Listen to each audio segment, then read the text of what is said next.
When the final note fades and the page falls silent, the question lingers. What now? For so long, music was my compass, my language, my heartbeat. To step away from composing feels like setting down a part of myself, but it also opens a door to discover what else I can become. Here are other creative worlds waiting, the pool of words, the quiet beauty of visual art, the joy of storytelling in new forms like poetry and essays. I'm learning that creativity isn't confined to a single medium. It flows, it adapts, and it finds its way into whatever I touch. In this space, beyond music, I began to see how art and healing are bound together. Composing once carried my emotions when I couldn't speak them aloud. Now, other forms of creation are beginning to do the same. Whether it's through writing poetry or essays, even small acts of everyday artistry. The process still feels like mending, threading beauty through the tears in my own story.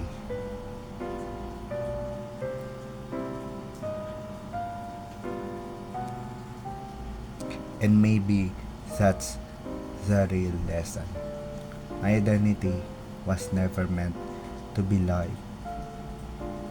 My identity was never meant to be locked inside the title of quote unquote composer.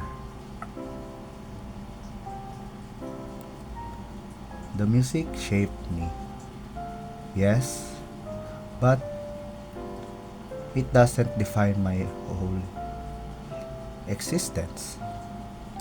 Fulfillment comes in many forms, like sharing kindness, exploring the world, being present in relationships, in family and friends, and simply living in a way that feels true.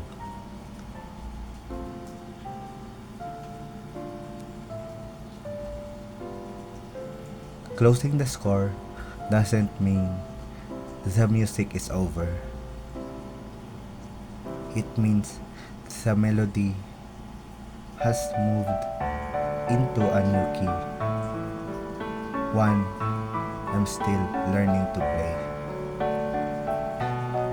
In this new chapter, namely the resurgence, I finding I'm finding that life itself is the most intricate composition of all.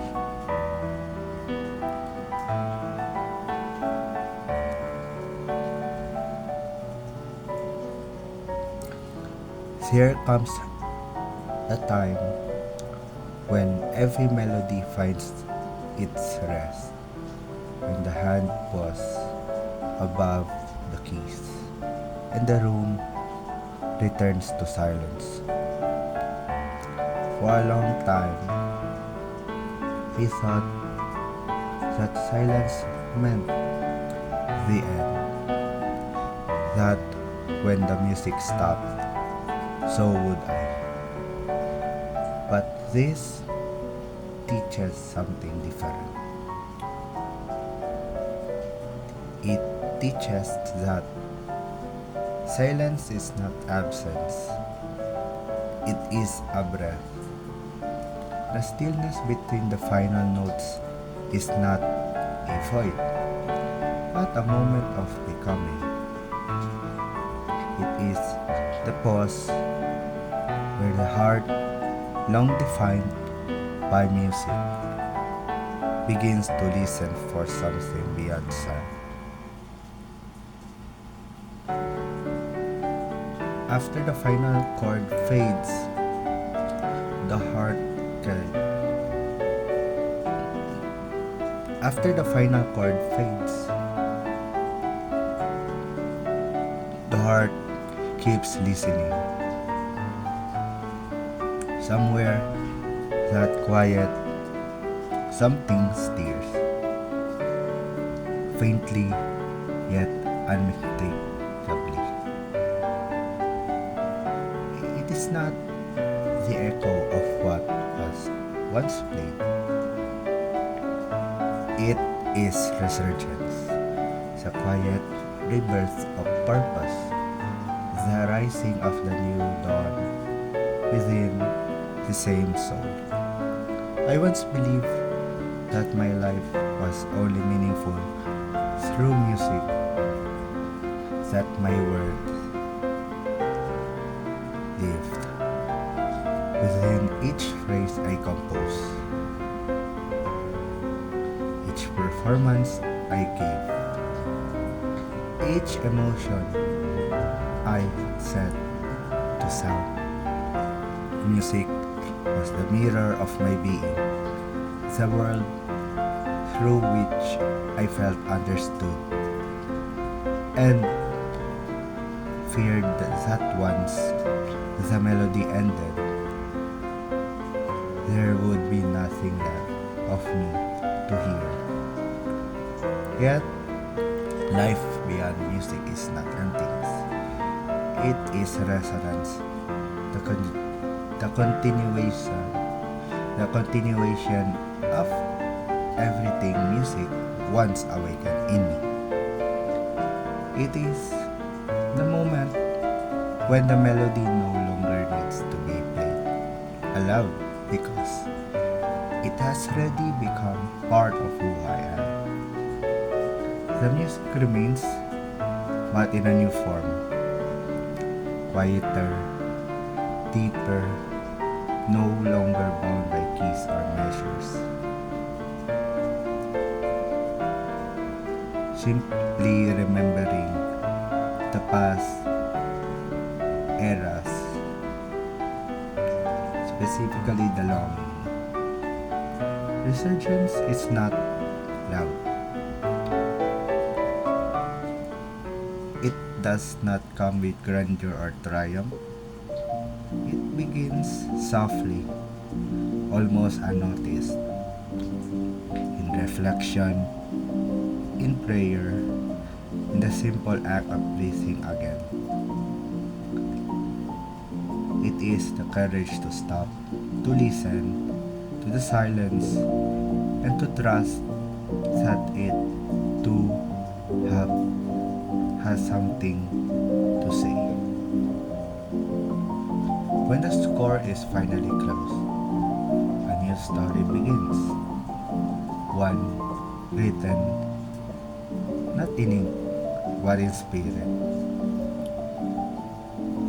It is not about what I create anymore, but about who I am,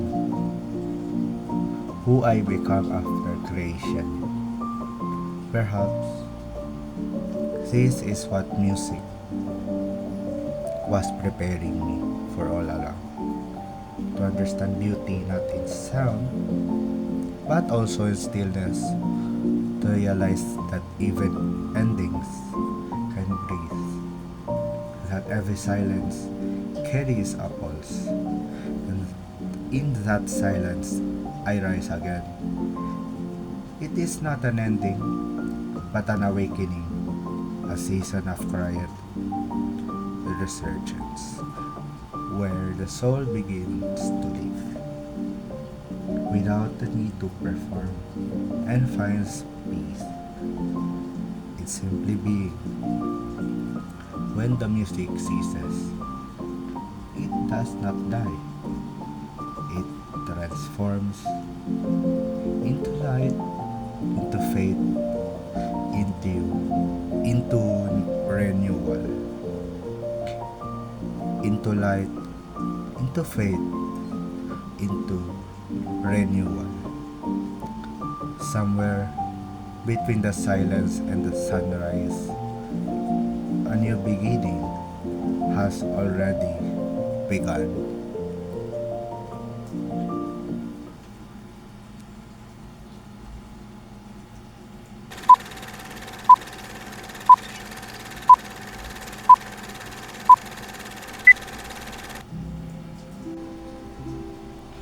Post-scriptum. On a little Fantasian, Opus 146, subtitled as The Resurgence. Dedication for Sarah Tulay. This piece was born in the quiet after farewell, when words had grown still, and music was all that remained to speak.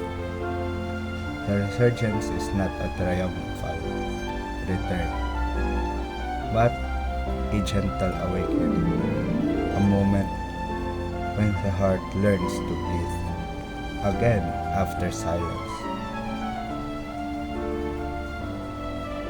It carries both remembrance and